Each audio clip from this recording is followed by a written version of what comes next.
হাসিনার স্বৈরাচার হয়ে ওঠার পেছনে আন্তর্জাতিক সম্প্রদায়ের দায় আছে ডক্টর মোহাম্মদ ইউনূস। ছাত্র জনতার অভ্যুত্থানে ক্ষমতাচ্যুত শেখ হাসিনা তার সরকারের আমলে বাংলাদেশের অর্থনীতি উচ্চ প্রবৃদ্ধি নিয়ে যা বলেছেন তা জালিয়াতি বলে মন্তব্য করেছেন প্রধান উপদেষ্টা ডক্টর মোহাম্মদ ইউনূস। বার্তা সংস্থা রয়টার্সকে দেওয়া এক সাক্ষাৎকারে এই মন্তব্য করেছেন তিনি। বিশ্ব অর্থনৈতিক ফোরামের সম্মেলনে যোগ দিতে সুইজারল্যান্ডের দাভোস সফরে অবস্থানরত ডক্টর ইউনূস এই সাক্ষাৎকারে বলেছেন, তার নির্বাচনে প্রতিদ্বন্দ্বিতার কোনো আগ্রহ নেই। প্রধান উপদেষ্টা বলেছেন, ক্ষমতায় থাকাকালে দাভোস সফরে হাসিনা সবাইকে শুনিয়েছিলেন দেশ কিভাবে চালাতে হয়। তখন তাকে দুর্নীতির বিষয়ে কোনো প্রশ্ন না করা মোটেও ভালো বিশ্ব ব্যবস্থা নয়। হাসিনা সরকারের স্বৈরাচারী হয়ে ওঠার পেছনে আন্তর্জাতিক সম্প্রদায়েরও দায় আছে বলে মনে করেন প্রধান উপদেষ্টা ডক্টর মোহাম্মদ ইউনূস।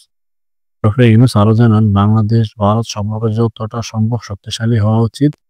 আর চীনকে দীর্ঘদিনের বন্ধু উল্লেখ করে বলেছেন, বেইজিং এর সাথে নয়াদিল্লির টানাপোড়েনে ব্যক্তিগতভাবে তাকে খুব পীড়া দেয়।